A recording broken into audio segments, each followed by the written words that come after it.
I think the worst case scenario for the world was that South Africa won a World Cup and didn't just go copy and paste. They, what Razi's done is, he's brought in Tony Brown. They've blooded new talent. Some have blossomed. Some, have been so.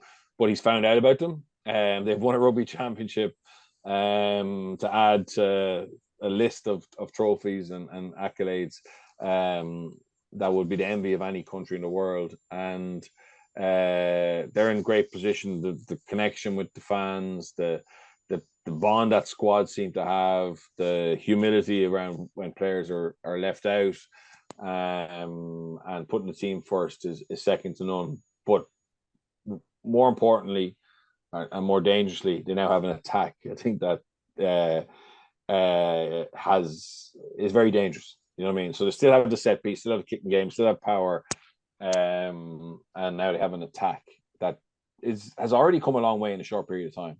And my only negative is they're not coming to Ireland in November because, November now. So Australia are getting there. All right, they're having better periods for longer in games, and they still have some. I wouldn't be worried about Australia for the Lions tour yet. I think there's some. Joe will ask the ARU to a little bit more flexibility on foreign players. He's developing new talent.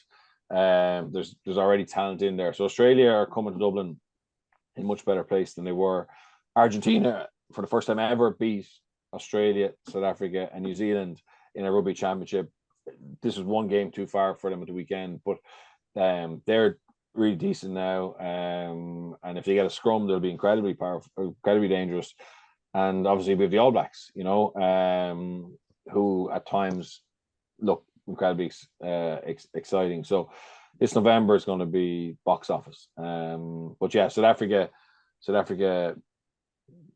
there's so much to like about what they're doing. Even with a World Cup, they certainly haven't rested on their laurels. They've kicked on again, I think. It begs the question, Mer, what do South Africa have to do to usurp Ireland as the number one team in the world? I was going to say the only thing that'll annoy them, because obviously it does matter to that title. It's absurd, really, isn't it? To me, anyway. Like, there's no doubt in my mind about who the best team in the world is. They're reigning world champions, won it just last year, and have now got a rugby championship to go with that, which wasn't the case between the last couple of World Cups. And again, like they did, as you say, they built depth in this competition. It wasn't like they just went out with the perceived number ones each time, and that perception of who is number one just fades and grows, and it's constantly changing with the Springboks. They're doing a brilliant job of having so many players at that level with decent experience and can drop in when they need to and do really important jobs within the team. And it's fascinating watching how they work.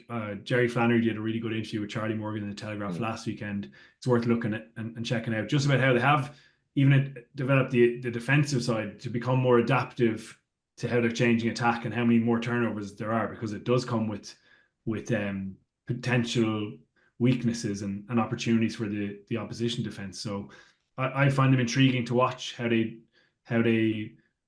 system. The quality of players, the breadth of quality of players is astounding, and it'll be very hard for anyone to match that. But they're all over the world, and they bring them together. They're so aligned.